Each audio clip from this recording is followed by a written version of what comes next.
You're listening ad-free on Amazon Music. On a spring night in 2009, a woman was walking through a busy Target parking lot carrying a few things she'd just bought to her car. Suddenly, the woman heard a loud bang of a gunshot echo through the parking lot, and she heard other people screaming and running for cover. But amidst all this chaos, the woman actually turned to where she thought the sound had come from, and she saw this strange-looking man with a big mustache and wild black hair calmly walking away from a parked SUV. And then a moment later, she saw him walk out of the lot and into the surrounding woods, where he disappeared. Soon, police would launch a county-wide search to try to track this man down, not realizing he was hiding in plain sight the whole time. But before we get into that story, if you're a fan of the strange, dark, and mysterious delivered in story format, then you've come to the right podcast, because that's all we do, and we upload twice a week, once on Monday and once on Thursday.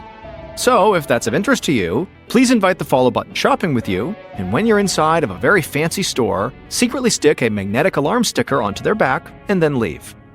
Okay, let's get into today's story.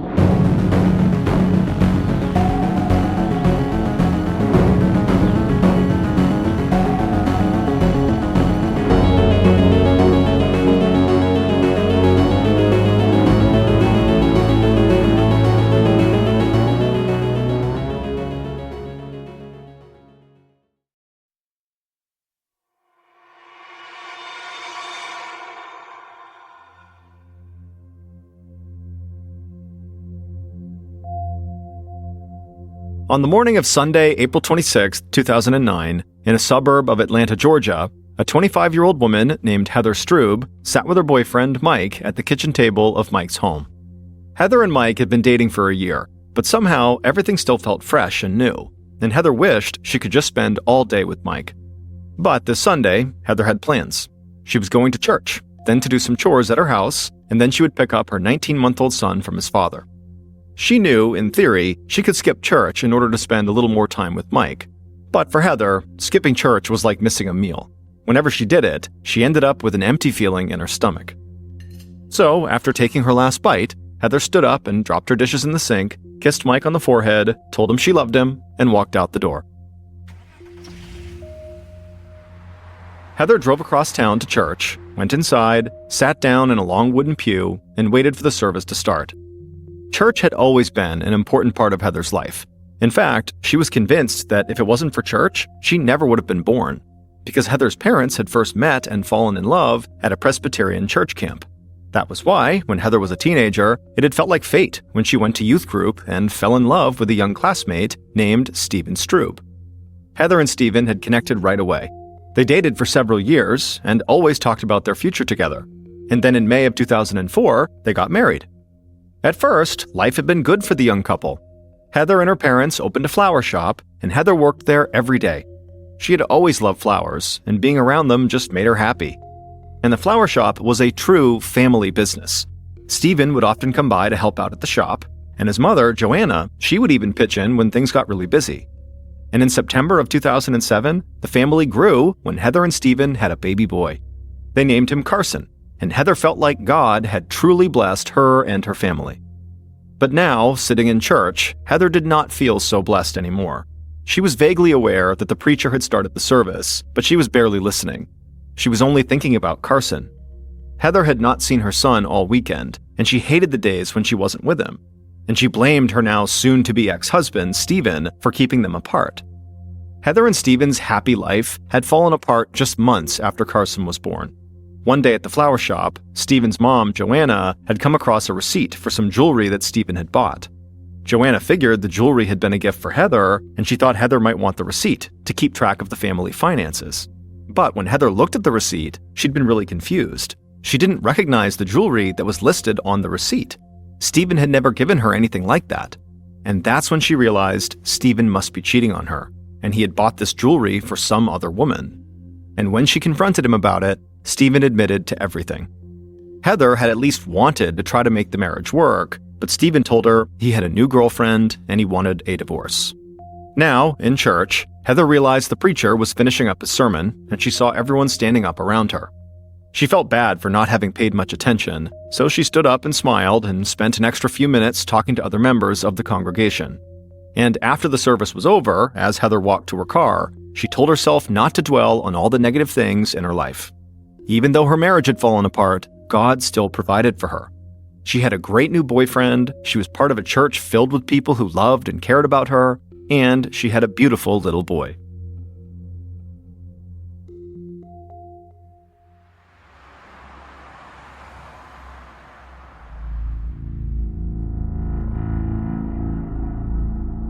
At around 6 p.m. that night, Heather drove across town to pick up Carson. But the little bit of hope she had started to feel after church had now disappeared, and she felt uneasy. She always felt like this when seeing Stephen, because their custody swap meetings had been tense from the beginning. Nearly every single time Heather and Stephen met to hand off Carson, they would get into an argument. The baby lived with Heather, and Stephen had him every other weekend, but Stephen had been arguing for joint custody because he wanted Carson to live with him half the time.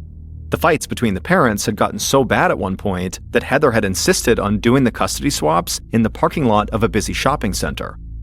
Recently, though, the animosity had sort of leveled off. Stephen just wanted to be done with the divorce proceedings, so he had finally agreed to allow Heather full custody of their son. Still, though, Heather preferred to meet Stephen in public. When Heather pulled into the Target parking lot in the city of Snellville, Georgia that night, she saw Stephen was already there, waiting outside of his car. So Heather parked and then walked over to him. Stephen said a quick hello, and he lifted Carson out of his car and handed him over to Heather. And without saying anything else, Stephen got back in his car and drove out of the lot. But Heather was so happy to have her son back, she didn't even care that Stephen had barely acknowledged her. She had a huge smile on her face and talked to Carson as she carried him to her SUV. She opened the rear passenger door and carefully secured him in his car seat. Heather shut the door and walked around to the driver's side, and she heard footsteps coming up behind her. Heather turned around, and she was startled to see a strange-looking man standing there. He had wild hair and a thick mustache, and he had a messenger bag strapped around his shoulder. This man spoke to Heather, and when she heard what he said, she lunged for the door and tried to open it. Seconds later, shoppers in this busy Target parking lot heard the loud bang of a gunshot. Some of the shoppers just froze in complete terror, and others took off running and screaming, afraid the shooter would keep on firing. But a couple of the shoppers immediately turned in the direction of the sound, and they saw a man with wild hair calmly walking away from an SUV towards the woods that surrounded the shopping center. These shoppers rushed over to the SUV, and when they saw a woman slumped on the ground and blood covering her face, they called 911. Officer Neil Carter of the Snellville Police was patrolling in his cruiser not far from the target when he heard the call come through on the police radio. Carter instantly spun a U-turn and stepped on the gas. When he pulled into the Target parking lot, he saw a group of people already heading towards his car. Carter parked, stepped outside, and then walked directly into complete chaos. Everybody in the parking lot, all these people who had just been doing some Sunday shopping before they witnessed a shooting, descended on Officer Carter. And they were shouting and trying to tell him what they saw, but there were so many of them, and they were all so upset that Carter couldn't understand anything they were telling him. Carter held up his hands and told them to please step back. He needed everyone to calm down. But a few people in the crowd just kept on shouting. Clearly, they had something truly urgent, and they pointed Carter towards a parked SUV. Carter looked over and saw a woman's body lying on the ground by that SUV. He ran to her, but even from a few feet away, he could see the woman had been shot. Carter reached down to feel the woman's pulse, but he already knew she was dead. When Carter stood back up, he saw a woman from the crowd coming towards him, shouting. But this time, Carter understood exactly what he was hearing. This woman was shouting, "There's a baby in the back seat."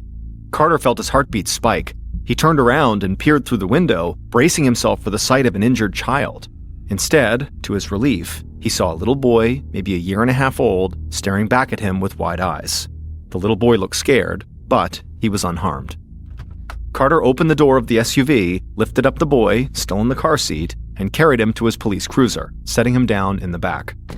At this point, Carter saw a wave of police and first responders arriving, and he saw the crowd rushing towards them like they did to him. Carter just looked at the baby in the back of his police car. Carter could barely think straight, and he wasn't sure what to do next. But at least this little boy was safe. Just then, Carter heard shouting behind him again, and he turned and saw another woman approaching him, waving her arms to get his attention. His first impulse was to tell her to stay back, but she pointed to a spot near the edge of the parking lot, and she said she had seen the shooter standing there before the shooting. This could be a solid lead, so Carter quickly refocused and started writing down the woman's account in his notebook. She said the shooter had been watching the victim from nearby, on the other side of a few parked cars. He was a short, slender man with an odd mustache and wild black hair, and he was wearing khaki pants and a blue button-up shirt. Carter thanked the woman and then shared her description of the shooter to the other officers at the scene. Carter stayed behind and arranged for the baby to be taken to the police station, while other officers fanned out and began searching the area around the target with canine units, hoping to find the suspect. The police dogs led their handlers to the edge of the parking lot and then followed a scent through the woods surrounding the target into the parking lot of an adjacent hotel. But that's where the dogs lost the trail. The police figured the killer must have gotten into a vehicle parked at that location and driven off. Just beyond the hotel parking lot was a highway, and the officers knew that by now, the killer was probably miles away. Meanwhile, back at the crime scene, Officer Carter found the victim's purse with her license inside of it. Now they had an ID. Her name was Heather Strube.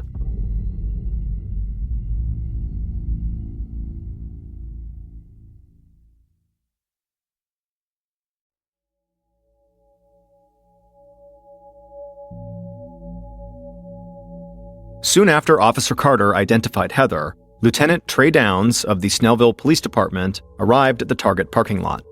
The place was still pretty chaotic, with police officers, witnesses, first responders, and police dogs spread out everywhere, but Lieutenant Downs looked completely unfazed by any of it.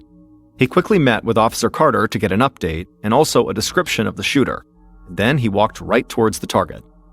As he got closer, he saw several security cameras mounted on the roof of the store pointing down at the parking lot, and he smiled. Downs had already figured that this store would have decent security, and now he believed these specific cameras would be the key to finding the shooter. Inside the store, Downs flagged down an employee and told her that he needed to see the security footage for the entire day. The employee led him through the store to a cramped room filled with multiple security screens. A man was already hunched over the screens, watching the scene currently unfolding in the parking lot. That man introduced himself to Downs as the director of security. Downs told him that he needed to see everything the cameras had picked up that evening, so the security director pulled up the footage. At first, as Downs examined each camera angle, he was disappointed. There were no cameras aimed directly at where Heather had parked, and so there was no footage of the actual shooting. But as he looked closely at the footage that they did have, Downs spotted a man who perfectly matched the description of the shooter. The man entered the parking lot on foot, walked in the direction of Heather's SUV, and a short time after, walked away toward the surrounding woods. The footage was low resolution.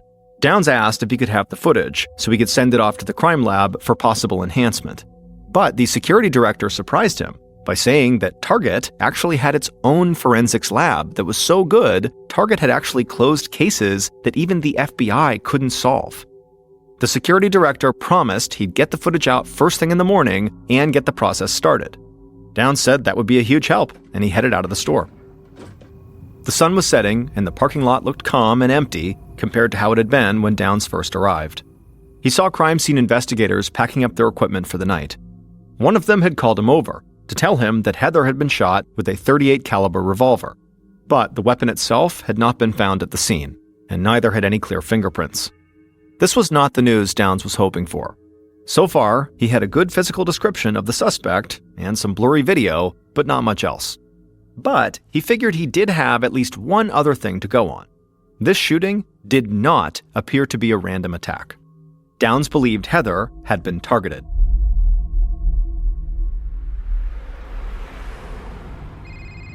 Heather's parents were out of town, driving through Alabama, when Heather's mom's cell phone began to ring. She picked it up and heard the voice of her father, Heather's grandfather, on the other end, and his voice was shaking. He told her that he had just been visited by the police, and he had some horrible news that he could barely even believe was true. The police had brought Carson to his house and told him that Heather had been murdered. Heather's mom screamed and hung up the phone. Heather's dad, who was driving, asked her what was going on. Heather's mom could barely get the words out, but she told him that their daughter had been killed. Heather's dad pulled over to the side of the road, and the two parents just sat there and wept. Then they turned the car around and began making the trip back home to Georgia. Several hours later, late on the night of the murder, Heather's parents walked into the Snellville police station and saw Lieutenant Downs waiting for them. Heather's parents looked completely dazed, like they barely knew where they were. They'd sped home from Alabama, almost without saying a word to each other. It was almost like if they didn't talk about what had happened, maybe it wasn't real. But earlier, they had gone right to Heather's grandfather's house, and when they saw him sitting with Heather's little boy in his lap, it had hit them. They had lost their daughter, and Carson had lost his mom. At the station, Lieutenant Downs said he was deeply sorry for their loss. He understood they were grieving and in shock, but every second counted in a homicide investigation, and so he couldn't wait to ask them questions. Heather's parents said they understood, and they followed Downs to his office and sat across from him at his desk. First, Downs wanted to know if they knew what their daughter was doing at the Target that evening. Was she just shopping? Heather's mom shook her head. She said Heather and her husband Stephen were separated, and they met at Target to hand off their son as part of their custody agreement. The custody battle had been ugly, she said. She paused, and in a quiet voice, she asked Lieutenant Downs if he thought Stephen could have had something to do with Heather's death. Downs was not surprised by this question. A husband going through a divorce was almost always suspect number one in a murder like this. It was his first thought, too. But as an investigator, he liked to keep his evidence and theories under wraps as much as possible. But he did tell Heather's mom that they had a good description of the shooter and it didn't match Stephen. And beyond that, Stephen had been seen driving away from the parking lot at the exact time the killer approached. So no, he said, he did not think Stephen was the shooter. What Downs didn't say was that he had not ruled out the possibility that Stephen had hired someone else to kill his estranged wife. Downs told Heather's parents he just needed one more thing: a list of all the people who knew that Heather would be in that parking lot at that time of day for the custody swap. And after thinking for a few minutes, Heather's parents came up with about a dozen people, and Downs wrote down all the names. Downs told them again how sorry he was, and then he walked them out of the police station. Downs went back to his office and read over the list Heather's parents had just given him, and he decided there was no way around it. The only person it made sense to start with was Heather's estranged husband, Stephen Stroop. The next morning, Lieutenant Downs and another officer arrived at a house in a quiet suburban neighborhood. This was Stephen's mom's house, and Downs discovered Stephen had started staying here after he and Heather had split up. Downs had barely slept, but nobody would ever know. He looked sharp and full of energy. He knocked on the door, and a young man answered it. Downs asked him if he was Stephen Stroop, but the young man just said no, turned around, and walked away. Downs looked at the other officer, a little confused by what had just happened. Downs was about to shout at the young man to come back and talk to them when a middle-aged man walked up to the door and asked if he could help. So Downs asked him if Stephen was home, and the man laughed. He said, yes, Stephen was home. He was the one who just answered the door. Lieutenant Downs glanced over at the other officer again, and they both looked like they might start laughing. Stephen lying to their face and then just walking off was really strange. The middle-aged man invited Downs and the other officer inside the home and led them to the front room, where Stephen was now sitting on the couch. Downs immediately asked Stephen why he just pretended to be somebody else. And without missing a beat, Stephen said he was on probation for burglary and he'd violated his probation. So now he was just trying to dodge the cops. Downs told him that was not very smart, but he said they were here about something far more serious than Stephen breaking his probation. They were here because Stephen's wife had been murdered in the Target parking lot right after she had met up with him. Stephen got off the couch and his attitude completely changed. He looked terrified and he asked where his son was. Was Carson okay? Downs assured him Carson was safe and that he had not been hurt. Police had already taken him to stay with Heather's grandfather for the time being. Stephen collapsed on the couch and tried to catch his breath. Downs gave him a few minutes to collect himself and then asked him about his relationship with Heather. Stephen struggled to focus, but he admitted he had not been a great husband. He had cheated on Heather, and he'd given her a really hard time about child custody during most of the divorce process. But he said he'd finally cut all of that out and had agreed to let Heather have full custody of Carson. And he said no matter how badly they might have fought about stuff, he never would have hurt Heather. Downs said they could wrap things up, at least for now. He just needed to know where Stephen went after meeting Heather at that Target. Stephen said he met up with his girlfriend and then they got his car washed. After that, he came home to his mom's house and just hung out by himself because his mom was away visiting her parents. Downs could check with the girlfriend about the car wash, but Stephen had no real alibi for where he went after that. Still, Downs knew pinning down exactly where Stephen had been wouldn't necessarily help the investigation, because unless Stephen had the ability to be two places at once, he was not the one who pulled the trigger. So Downs told Stephen they'd follow up if they needed to, and then he and the other officer left the house and went back to the station. Sitting in his office, Downs felt conflicted. He thought Stephen could have paid someone to kill Heather because of the divorce, and in addition to that, Downs now knew Stephen had violated probation for another crime. But Downs had also seen how upset Stephen got when he thought something might have happened to his son, and Downs just felt like he couldn't be faking that. So, Downs began going back over the list of people Heather's parents had given him, and something hit him right away. And he admitted to himself it seemed pretty obvious. If Heather's husband didn't kill her, maybe her boyfriend did.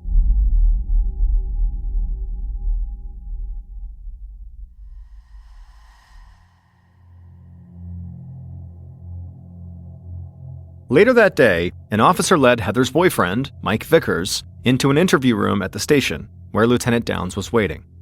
And right away, Downs noticed Mike's slight size. He was about 5 foot 7 inches tall and he was slender, just like the suspect on the Target surveillance video. Mike sat across from Downs in the small, bright room, and Downs casually asked him what he had done the past weekend, almost like this was a conversation between two friends just catching up. Mike said on Saturday night, he and Heather had gone to his parents' house for game night. It was something they did on a lot of weekends. And on Sunday morning, they ate breakfast together before Heather headed out to church, and he went into work. Following up with Mike's employer to check if he'd really been there would be easy enough, so Downs shifted his focus. He asked Mike about the custody swaps between Heather and Stephen. Did he know how they worked? Did Heather say anything about the custody swap this past Sunday? Mike said he had actually gone to one of these custody swaps in the past, so he knew exactly how they worked. The swap he had gone to had been one when Heather was still kind of freaked out about meeting Stephen alone. Mike had driven to the Target with her, and he ran into the store to grab a few things before Stephen got there. But by the time he was leaving the store, Stephen had arrived and was handing the baby to Heather. So Mike had just hung back and watched from a distance. Lieutenant Downs sat quietly, just looking at Mike for a minute. This was a guy who fit the description of the killer, at least in part. He also knew exactly where Heather would be at the time of the shooting, and he most likely knew the layout of the Target parking lot and the surrounding area, because he had been there before.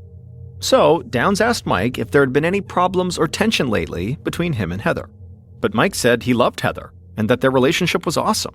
They almost never fought, and they had even been talking about having kids and buying a house together. Not long after that, Downs finished up the interview and told Mike he was free to go.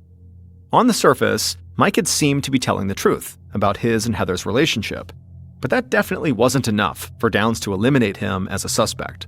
After all, boyfriends could get jealous and do really stupid things, even if they were in a good relationship. And Downs knew if he could just get a clearer picture of the man from the surveillance video, he would know if Mike was the shooter or not. After the interview with Mike, Downs called the security director at Target to see when the enhanced images from the video would be ready. The security director said he had sent the footage off to the lab, but it would take at least a week for the lab technicians to finish their work. The idea of waiting around to get these images did not sit well with Downs. He wanted to keep moving forward, and he knew there had been a whole parking lot full of people who had at least caught a glimpse of the suspected killer. That evening, still only about 24 hours after the murder, Downs had his team bring in as many people who had witnessed the shooting as they could. And Downs had all these witnesses sit with a sketch artist who then drew a composite based on the descriptions of the killer that the witnesses provided. But when Downs and the other investigators saw the completed drawing, they thought it might be a joke. This killer with the huge hair and big mustache looked like a caricature, or like Sonny Bono, the famous singer from the 1960s and 70s. But all of the witnesses looked at the drawing, and every one of them swore that was what the killer looked like. Downs was pretty sure he was not looking for a famous singer, so he resigned himself to the fact that he was going to have to wait for the images from the lab to get a clear picture of what this man really looked like. And this frustrated him, because he felt like until he had those images, he and his team would just be sort of treading water. But the next day, 2 days after the murder, Downs was in his office going over his notes when an officer rushed in and said he needed to come quick. A phone call had just come into the tip line, and the caller said he had seen the killer up close. Downs didn't hesitate. He got up, walked across the station, and grabbed the phone from the officer who was manning the tip line. Downs quickly introduced himself and asked the caller to tell him everything. The caller said he happened to be at that hotel that was right by the target on the day before the shooting, and he had seen this really strange-looking guy lingering in the hotel parking lot. But that wasn't all. This weird guy was clearly staking out the area. He was looking through a pair of binoculars, and then he took a bunch of photos. And then when the guy was done taking the photos, he hopped in a Ford F-150 pickup truck and took off. Downs, who prided himself on almost always remaining calm, felt a huge rush of excitement. He asked the caller if he managed to get the truck's license plate number. But the caller said he didn't. However, he said the truck was white and it had a really distinctive black trim all around it. Downs got even more excited. A license plate number would have been perfect, but this description was still huge. Downs got the caller's info and then hung up the phone. He quickly gathered his team, and they ran a search through motor vehicle records for all the white Ford F-150s registered in the county. And when Downs saw the name of one of the people who owned a Ford F-150 in town, he thought he might have just found Heather's killer. Later that afternoon, Lieutenant Downs drove through a quiet suburban neighborhood with the hotel witness sitting next to him in the passenger seat. Downs spotted the house he was looking for and stopped the car. He pointed to the white truck parked in the driveway, and the hotel witness looked at it through the passenger side window. And when he saw it, the witness immediately said that that was the truck he'd seen the strange-looking man get into at the hotel. There was no mistaking the distinct black trim all around it. Downs said that was great news. He thanked the witness for coming along, then he hit the gas and sped away from the house. The following day, which was only 3 days after the shooting, police got a search warrant for the house where the white truck was parked, and they impounded the truck and brought it in for a forensics search. And the forensics team quickly discovered that the truck had clearly been recently cleaned, because it was absolutely immaculate inside. This made it difficult for them to find anything useful in the truck, so they sent it to the Georgia Bureau of Investigations lab to undergo trace evidence testing, hoping the state lab might be able to find something that they couldn't. In the meantime, Downs and his team cataloged everything they had taken when they searched the house where the white truck had been found. And the more evidence Downs saw, the more confident he became that he had found the killer. Still, Downs wanted to make sure his case was airtight before he made an arrest. He didn't want to bring the killer into police custody just to have the district attorney's office tell him that the case wasn't strong enough to argue in court. But Downs didn't have to wait too long to get another big piece of evidence. A little over a week after the murder, the Target lab sent the enhanced surveillance images to Downs. And as the lieutenant looked at these images, he saw something that he believed would help him close this case. On the afternoon that Lieutenant Downs got the images, he led Heather's estranged husband, Stephen, into one of the station's interview rooms. Downs sat Stephen down at a table that had a laptop sitting on it. Downs flipped open the laptop and pulled up several images. He told him that these were enhanced images that had been pulled from Target surveillance footage taken on the evening Heather was killed. Downs leaned in and asked Stephen if he recognized the man with the big hair and the mustache in the images. Stephen stared at the screen, and then he dropped his head and looked down at the floor. Without looking up at Downs, he just said he did recognize this man. Lieutenant Downs felt like this investigation had just been wrapped up in a nice little bow. He knew it would still take time to compile all the evidence and put together the strongest case possible, but in that moment, Downs was sure that he knew who killed Heather Strube.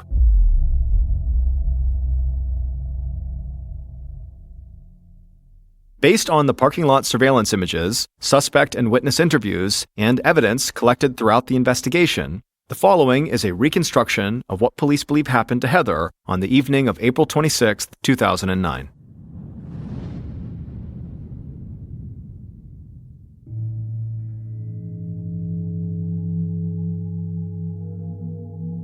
At around 6 p.m., the killer crouched down behind a row of parked cars at the edge of the Target parking lot tightened the messenger bag slung over their shoulder, and watched Heather and Steven's custody swap. When Heather started putting baby Carson into her car, the killer began walking fast right towards her. Heather heard the killer's footsteps approaching, and she turned around to see this bizarre-looking man standing there. The killer spoke, and it frightened Heather. So much so that she turned and tried to open up her driver's side door to get away, but the killer immediately pushed themselves between Heather and her SUV, and then before Heather could even call out for help, the killer reached into their bag, pulled out a revolver, pressed the muzzle right against Heather's forehead, and squeezed the trigger. There was a deafening bang, and then Heather crumpled to the ground as blood began to pour from the wound in her head. The killer heard screaming coming from all of the shoppers who had just witnessed this, but the killer did not panic. Instead, they turned and calmly walked across the Target parking lot, through the surrounding woods, and into the nearby hotel parking lot. There, the killer got into their truck that they had left parked right there, they drove off, and pulled onto the highway. Once the killer was far enough away, they peeled off their fake mustache and removed their wig. A cheap disguise, but one they knew would conceal their identity. Because neither Heather's husband nor her boyfriend killed her. Her mother-in-law, Joanna, did. It turned out Steven's mother, Joanna, did not like Heather at all. And she had told different people on several occasions that she did not think Heather was a good mother and that Heather should not have custody of Carson. Now, Joanna was not anywhere near the top of Lieutenant Downs' suspect list when the investigation started. After all, he thought he was searching for a strange-looking man. But then, Downs discovered that the distinctive white Ford F-150 truck was registered to Joanna. And when that truck was sent to the state lab for further testing, they lifted a single fiber from the truck's interior, and that fiber was determined to be synthetic hair, most likely from a wig. So Downs started to rethink everything. Maybe that strange-looking man on the surveillance video, the suspected killer, was really a woman in disguise. And when he saw the enhanced images from Target's lab and rewatched the entire surveillance video, he was sure he was right, and that Joanna was the person in the wig and fake mustache. And when Downs showed the surveillance images to Steven, he recognized his mother through the disguise. But even after that, Downs and his team wanted to lock their case down further, and they eventually discovered that Joanna had owned a .38 caliber Rossi revolver. Now, Joanna's gun was never actually found, but ballistics tests confirmed that a .38 caliber Rossi was one of only 2 types of revolvers that could have fired the bullet that killed Heather. And with that final piece of information, Downs and his team made their arrest. Joanna was found guilty of murder and sentenced to life in prison with possibility of parole in 30 years. She was prohibited from having any contact with Heather's family, including her grandson, Carson. Heather's parents were granted full custody of Carson and are raising him themselves, but they do make sure he continues to have a relationship with his father, Steven Stroop. Police do not believe that Steven had anything to do with Heather's murder, or that he knew his mother was involved. That is, until he saw the surveillance footage.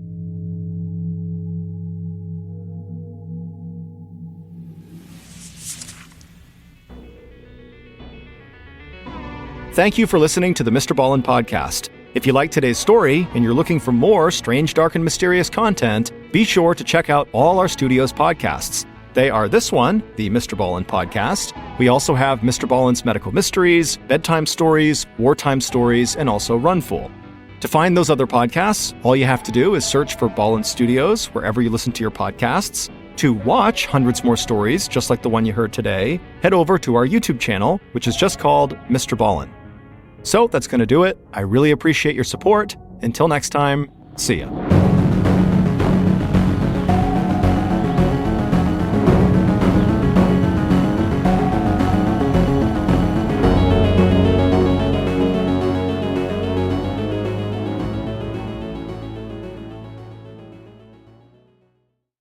Walking through the night, stars were shining dim.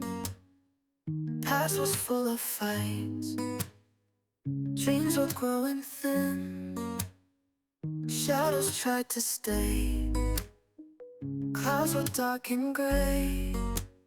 But now comes a new day, hope will find its way. Rising sun, new time begun. Future bright, hear our song tonight. Steps were slow and cold, hearts were feeling old. Now we break the mold, stories yet untold. Rise up to the sky, wings are set to fly. No more tears to cry, time to say goodbye. Rising. In early 2001, 32-year-old Alex Alguiri stood behind the front desk at the Dolphin Fitness Club in Amityville, New York. Alex loved the sounds of a crowded gym, the music pumping through the speakers, weights sliding onto bars, and people cheering each other on as they hit their fitness goals. And a crowded gym also meant that Alex was making money. He and his best friend, Paul Riedel, had opened up Dolphin Fitness 2 years earlier, and they had turned it into a favorite spot for serious weightlifters and amateur weightlifters alike. There was no question Alex was happy about all the money he was bringing in. He'd always dreamed of being a very successful entrepreneur, but the gym was a lot more to him than just a business. Amityville was a small town on Long Island with a strong sense of community, and Alex wanted his and Paul's gym to reflect that. So from the day they had opened Dolphin Fitness, Alex said he wanted everybody who stepped through the doors to feel like they were part of a family. It didn't matter if people were old or young or what kind of shape they were in. Alex went out of his way to help his customers feel good about themselves and to feel like they belonged, and his customers loved him for it. Alex stepped out from behind the front desk and began making his rounds on the gym floor. Alex was a really strong guy. He was just about 6 feet, maybe a little bit under, but he looked like a very serious bodybuilder, super jacked. So most people at the gym called him Big Al. Alex had dark hair and a dark goatee, and on this day he was wearing a long-sleeved black shirt and tight jeans, his standard outfit at work. Alex said hello to just about everybody on the gym floor. He knew pretty much everybody by name. And he was excited to see some new members starting off the new year by coming to his gym. Just then, a young man waved at Alex and asked if he wouldn't mind coming over and spotting him on the bench. And Alex said that was fine, and he walked over to the bench press, and Alex told the young man he'd be ready to grab the bar if the young man struggled to lift it. So the young man took a deep breath, he grabbed the bar, brought it down to his chest, and then in one slow but steady movement, he pressed the bar all the way up, and Alex spotted him the whole time shouting words of encouragement, and then finally when the young man had fully extended his arms and fully did a rep, he racked the bar, and he and Alex exchanged high fives and cheered like he just won the Super Bowl or something. Just then, Alex turned and saw a couple of people standing by the front desk. He figured they were potential new members. So Alex scanned the gym and then just shook his head. His partner Paul was supposed to be here right now working too, and really it would have been his job to talk to these two new potential members, but Alex hadn't seen Paul on the gym floor in hours. So Alex walked away from the young man he had just spotted and headed over to the front desk and smiled wide and greeted the couple. The rest of that night pretty much went the same way. Alex did everything and ran the gym, and Paul didn't show his face again. And by the end of the night, after Alex had said goodbye to the last customers and locked up, he was feeling frustrated. Why should he do all the work but still give Paul half the profits? Alex angrily marched his way towards the back of the gym, past some aerobics rooms to a small office. Alex knew this is where he would find Paul. Alex opened the door, and there was Paul hunched over in a chair and tapping his fingers on a table. Paul didn't look up when Alex walked in. It was like he was off in his own world. Alex figured Paul must be high on cocaine or some other drug. It was a sight that Alex saw way too often. It made him mad because Paul was his business partner and he wasn't doing his job. But it also broke Alex's heart because Paul really was his best friend, and to see him struggle like this was hard. The two men had known each other for years, and they'd gotten along from the first time they'd met. They'd both grown up as working-class kids who dreamed of having their own business someday, and they both loved lifting weights and bodybuilding. So after becoming fast friends, they began to come up with a plan to open their own gym. For years, Alex and Paul had worked different jobs to save up money, and they had also found some outside investors who believed in them. And so eventually, when they had scraped all the cash together, they opened up Dolphin Fitness together. Now, most people who knew them said these two were closer than brothers. Alex had been Paul's best man at his wedding, and he was the godfather to Paul and his wife Leanne's baby boy. Back in the office, Alex shouted Paul's name, and Paul finally realized Alex was in the room with him. When Paul turned around and looked up, Alex could see his eyes were totally bloodshot. Alex really laid into Paul for not helping him run the gym that night, and he said he didn't understand what Paul was even doing with his life. They had achieved their dream of starting their own business. And on top of that, Paul had a beautiful wife and child, so why was he throwing everything away on drugs and partying like he was still a crazy bachelor in his early 20s? Paul was very defensive and shouted a few obscenities at Alex, and then basically just told Alex to leave him alone. But Alex said he'd had enough. He told Paul that he was ready to dissolve their business partnership and go start his own gym if he had to. That got Paul's attention.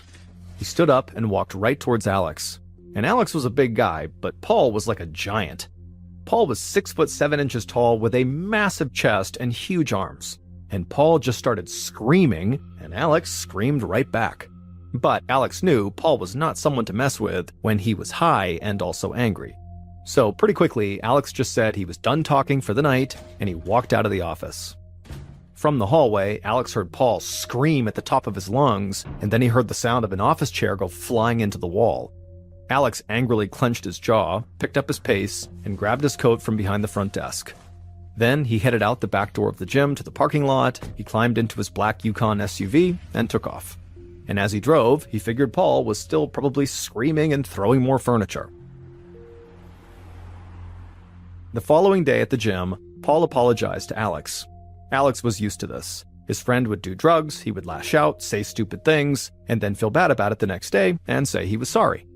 Alex accepted Paul's apology like he always did, but he just felt tired from having to deal with the same thing over and over again. Alex was all about family, and he loved the people close to him almost unconditionally. But even he was reaching a breaking point with Paul, and he knew he was not the only one who felt this way. Paul's wife, Leanne, was also fed up with Paul's drug use and angry outbursts. In fact, she was so upset with her husband that she'd gone to stay with her mother in Florida until she could figure out if she even wanted to stay married. Alex knew that Leanne leaving had made it really hard on Paul, but he couldn't blame her. After all, the night before, Alex had threatened to leave Paul and go start his own gym. And Alex had meant what he said, but he knew scrapping the Dolphin Fitness Club and trying to start his own gym would not happen overnight. So Alex decided to look at all of his options and start putting together a new business plan. That way he would feel like he was working towards something. And in the meantime, he hoped and prayed that Paul would get his life together and go back to being the great business partner and best friend that he used to be.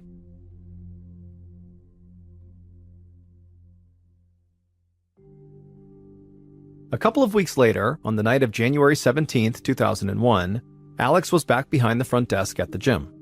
Paul had taken a couple of nights off, which left Alex to run the place on his own. But Alex was used to that, and he really hoped the time away from the gym would do Paul some good.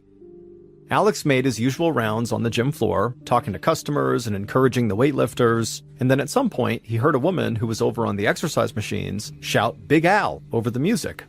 Alex turned and smiled at the woman and began walking over to her. When he reached her, she was very sweaty and out of breath, and she told him right away how excited she was about all the results she was seeing from all her exercising, but she told Alex that she just could not get on board with the music that was playing, and could he please change it? Alex laughed and said of course he would change it, but she told him there was actually this one particular album that really motivated her to work even harder at the gym, and she said Alex had played it during a fitness class that she'd taken from him. And immediately, Alex knew exactly the song she was talking about. He said he had the CD in his car, and he'd just go grab it. Then he turned away from the woman and began walking towards the back door. The cold air hit Alex as soon as he walked out to the parking lot. It was around 35 degrees Fahrenheit, so just above freezing. Alex's coat was still hanging up inside the gym, but it wasn't worth going back for. He'd spent enough winters in Amityville to be used to this kind of cold. So Alex hustled across the parking lot to his black phone and dialed 911. A few minutes later, police and paramedics arrived at the gym, and right away Alex was put on a gurney and rushed outside to a waiting ambulance. Someone had turned off the music by this point, so everybody in the gym just stood there in stunned silence. Most of them were in shock, and they couldn't understand what had even just happened. Everybody loved Alex. Why would someone shoot him? The local police stayed to question everybody at the gym about what they had seen, but their main goal was simply just to get names and contact information for everybody who was there. They knew that a violent crime like this one, that had seemingly just occurred, would quickly be handed off to a larger police force, and so they just wanted to gather up some names to hand off.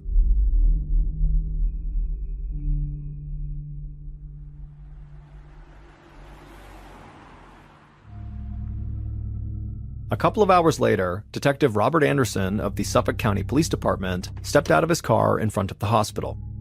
Anderson looked and dressed more like a professor than a cop, and people who had worked with Anderson during his 34 years in law enforcement said he had a mind like a professor too. He was highly analytical and rarely satisfied with simple answers.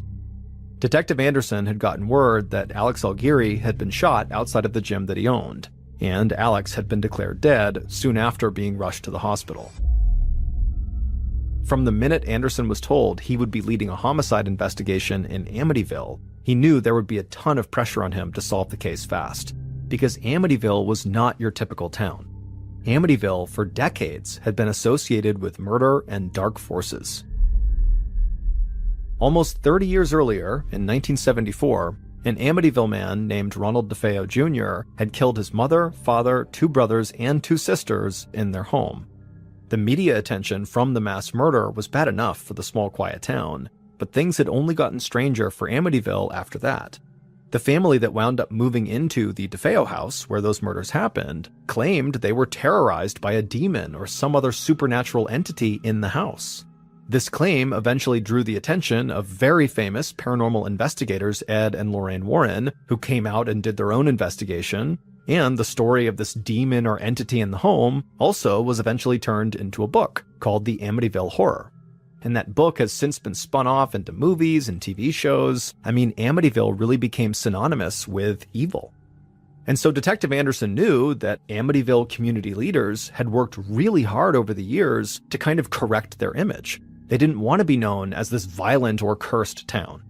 But this brutal shooting in a gym parking lot threatened to put Amityville right back in the national news for all the wrong reasons. Anderson walked into the hospital and found his way to the private room where Alex's father was waiting for him. Alex's father wiped tears from his face, cleared his throat, and introduced himself to Anderson. But before Alex's father could say much more than his name, he broke down in tears again. Even after 34 years as a cop and dealing with some of the most notorious murders on Long Island, nothing could really prepare Anderson for meeting a parent who had just lost their child. It was the worst kind of loss Anderson could imagine, and seeing Alex's father in so much pain really hit him hard. He told Alex's father how sorry he was for his loss. Then Anderson said he hated to put him on the spot at that moment, but he did need to know if there was anyone who might have wanted to hurt his son. Alex's father wiped away his tears and then told Anderson that Alex was the sweetest, kindest man you'd ever meet, and that everybody who knew him really loved him. But then he said there definitely was one person who could have done this to his son: Alex's best friend and business partner, Paul Riedel. It turned out Alex had told his father all about Paul's drug use and his partying, and he had also told him that he was thinking about scrapping the business with Paul and going out on his own. Anderson thanked Alex's father for his help and told him how sorry he was again. Then Anderson left the hospital and drove back to the station. He wanted to gather as much information as he could on Paul. It didn't take long for Detective Anderson to discover that Paul had had more than his fair share of run-ins with the law. He had served time in prison for drug charges and armed robbery, and he had previously been linked to an illegal sports gambling ring. But Anderson knew that did not mean the man had killed his best friend, so for the time, Anderson put Paul's police record to the side and dug more into his personal life and his relationship with Alex. The local Amityville police had passed along contact information for everybody they found at the gym when they had first arrived there, and when Anderson and his team reached out to those people, they all said pretty much the same thing. Alex was like family, and everybody loved him. But Paul, he was a mess, and he definitely was capable of shooting Alex. Some of Alex's family and closest friends were even more straightforward when they spoke to Anderson. They said they were sure Paul had to be the murderer. So Anderson knew he would just have to go talk to Paul, but he didn't want to drag Paul to the station and chuck him inside of an interrogation room just yet, because he feared as soon as he did that, all of Amityville would decide Paul really was guilty. And so that could potentially destroy an innocent man's life, and it could put even more pressure on police to arrest someone before they were actually ready. So Anderson actually came up with a fairly outside-the-box way to question Paul that was not super formal. Now, it was not going to be ideal by any means, but it was an opportunity Anderson didn't want to miss. His team would talk to Paul at Alex's funeral. Days after Alex's murder, a line of cars stretched out down the street in front of a local funeral home, and they wrapped around the corner. Hundreds of people had come to pay their last respects to Alex. Detective Anderson filed into the funeral home behind a group of mourners. It was common for investigators to attend funerals for homicide victims. It gave them a chance to watch how potential suspects acted. But Anderson was really just there to observe Paul and to see if he could get any information from Paul after the service was over. Anderson watched as Paul made his way to the front of the chapel inside of the funeral home. And it immediately became clear to Anderson that it didn't matter to other people that Paul had not been brought in for questioning yet. Clearly, they had already decided Paul was guilty. People literally shouted at Paul as he walked down the aisle towards his best friend's coffin. They told him to leave and said how dare he show his face here. Paul didn't engage with any of them. He just stared at the floor and clung to his wife Leanne as he walked. Detective Anderson couldn't get over how small this enormous guy seemed to look at this very moment. But Anderson didn't know if he should feel sorry for Paul or if he was just being too cautious and too analytical. Maybe everybody else was right. Maybe this case was clear-cut and Paul really was the killer. Anderson watched as Alex's friends and family talked about how much Alex had meant to them and how proud they had been of him. Alex's father fought back tears and spoke about all the special times he'd shared with his son. Then he broke down and said Alex would never get to experience those kind of moments with a child of his own because someone had taken that chance away from him. After the funeral was over, Anderson and some other members of his team separated from the throng of mourners and followed Paul and his wife Leanne outside. The investigators approached, and as they did, Paul suddenly stood up to his full height. Suddenly, the small, kind of sad-looking man Anderson had seen inside had disappeared. Paul now looked angry and huge.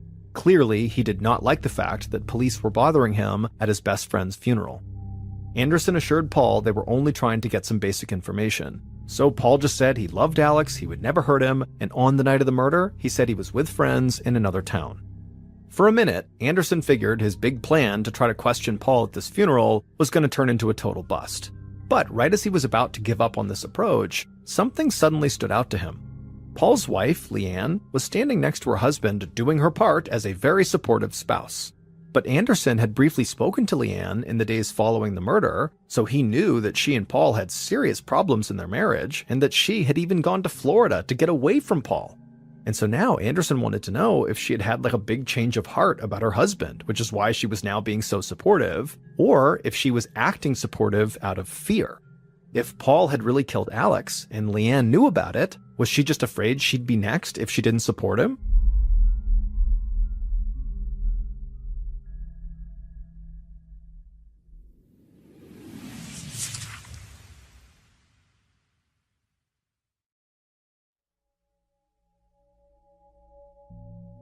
On January 23, 2001, so 6 days after the murder, Detective Anderson met with Leanne at her grandmother's house in a small town that was not too far from Amityville.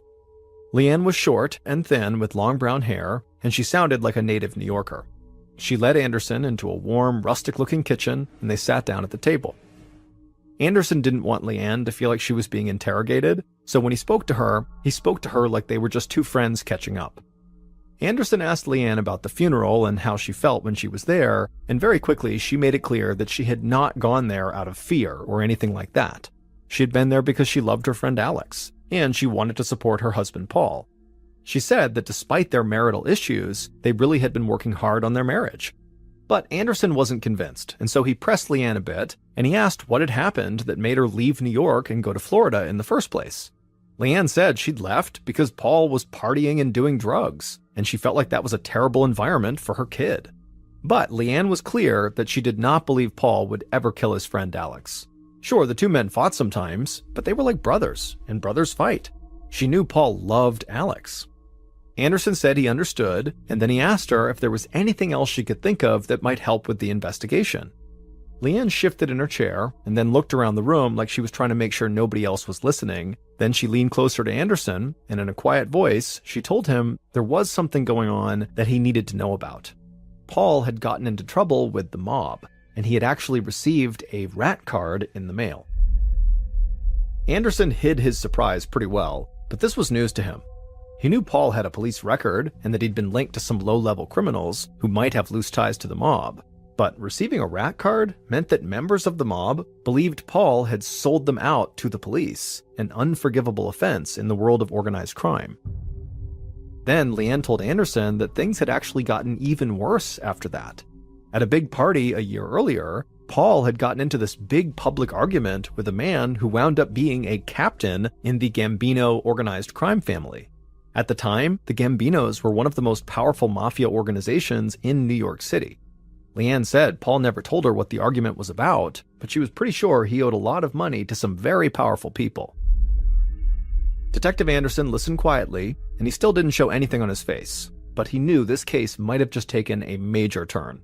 It was one thing for Paul to be connected to some small-time criminals in Amityville, New York, but it was a whole different thing for Paul to be in debt to high-ranking members of a New York City mafia family. Anderson talked to Leanne a little while longer, and then thanked her for her time.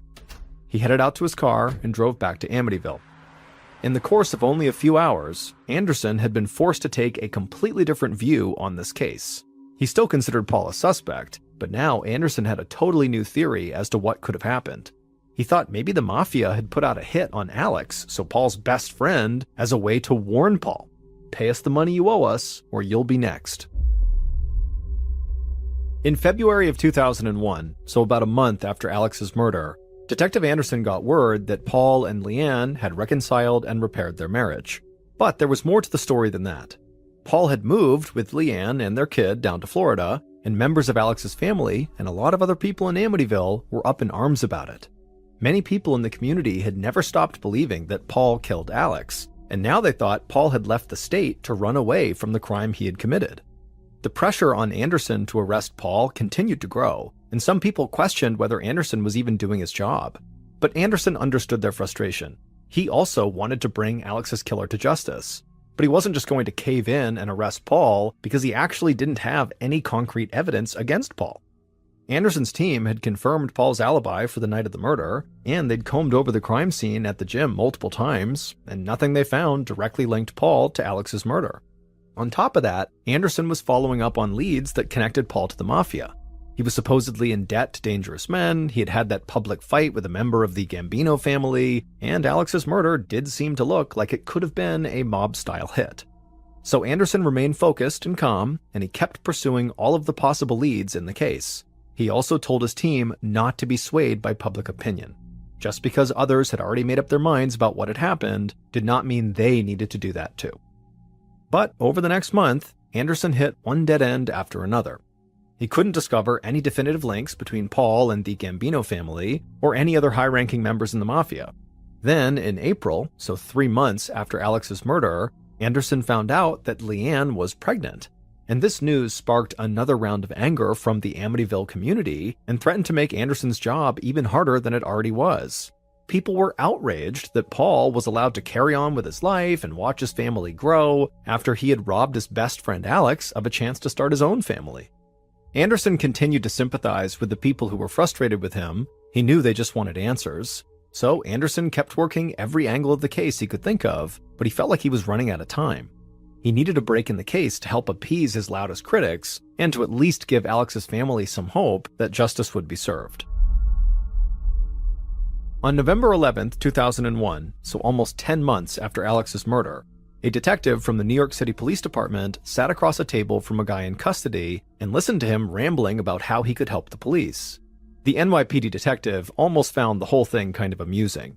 It was pretty common for people in custody to try to cut a deal by giving up information on crimes that were even worse than the ones they'd committed. A lot of times, though, the so-called leads these people provided went absolutely nowhere. But occasionally, some leads would pan out. So the detective sat there with a slight smile on his face and just listened. But then the guy in custody said something that really caught the detective's attention. And so his smile disappeared and he leaned forward and told the guy to slow down and repeat what he just said. The guy nodded and leaned in closer, almost like he and the detective were on the same team. Then he repeated what he had just said. He said he knew who had killed that gym owner in Amityville, and he knew why they killed him. Now remember, Amityville is a small town about 2 hours away from Manhattan, and so criminals trying to cut a deal with the NYPD did not usually reference small-town crimes like this one.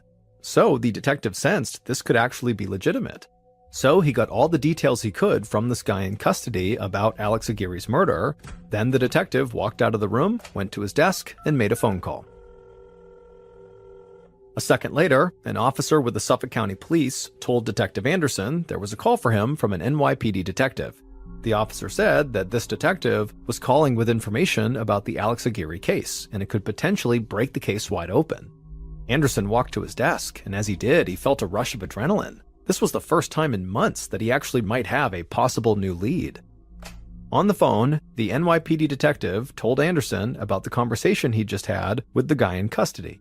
Both detectives were well aware that desperate people under arrest were not usually the most reliable sources, because they basically will do anything to get out of custody, but the NYPD detective thought the information he'd gotten was actually worth passing on. Anderson listened to the detective and scribbled down the name of a man that he needed to track down. Anderson thanked the NYPD detective for his help, and then he quickly rounded up his team and told them they might finally have a major break in the Alex Aguirre case. The information Anderson got from the NYPD detective led him right to a man who was supposedly involved in Alex's murder. The man was clearly struggling with drug addiction, he seemed jittery and all over the place when he spoke, and he spun a wild story about how and why Alex had been murdered. At first, Anderson wasn't sure he could believe anything this man told him, but Anderson and his team dug deeper into the man's story, and several of the details checked out. And after that meeting, it would still take Detective Anderson several months to put everything together, but he finally had evidence connecting someone directly to Alex's murder.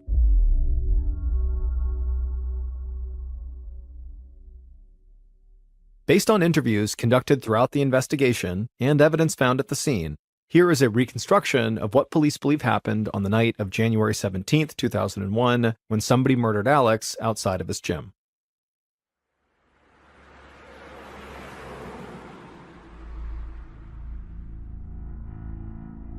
At about 7 p.m., a white minivan drove past the Dolphin Fitness Club. Inside the van were two people. There was the driver and also the killer. And the killer was scanning the area for the perfect spot to stake the place out. Both people inside the van wore zip-up hooded sweatshirts, and the killer rested a .38 caliber pistol on his knee. The killer pointed to an empty parking space on the street that had a clear view of the employee parking lot. So the driver drove around towards the back of the gym, pulled the van into that parking space, and then turned off the engine. Then the driver and the killer kept their eyes fixed on the employee parking lot and made small talk to pass the time. The killer figured it could be hours before they could make their move, but they were willing to wait as long as it took, because this area, this employee parking lot, offered the best place to shoot someone without being seen. The lot was dark, and only a few people ever parked there. The killer checked their gun to make sure it was loaded, then they, along with the driver, just kept on talking and watching the parking lot. But then, just 20 minutes later, the killer suddenly sat up in the passenger seat and leaned in closer to the window. The wait had not been long at all. Their target was already in the parking lot, walking towards his black Yukon SUV. The killer told the driver to start the van and to be ready to speed out of there. The killer clutched the pistol tight in one hand, then opened the door with the other, and walked into the parking lot. The killer saw Alex open up his car door and lean inside, and as he did, the dome light came on. Not wanting to be too close to the light, the killer shouted something at Alex just to get his attention and to kind of pull him away from his vehicle and the light. And it worked because Alex turned to see who was yelling at him, and he took a few steps away from his car towards the killer. And at that point, the killer just rushed out of the darkness and got within a couple of feet of Alex, who had no idea what was going on, and the killer raised his gun and fired before Alex could do anything. The first bullet hit Alex square in the chest. Then the killer squeezed off 3 more shots, one right after the other. Bullets struck Alex across his upper body, perforating his heart and both of his lungs. Then the killer fired off 1 more shot, which hit Alex in the neck.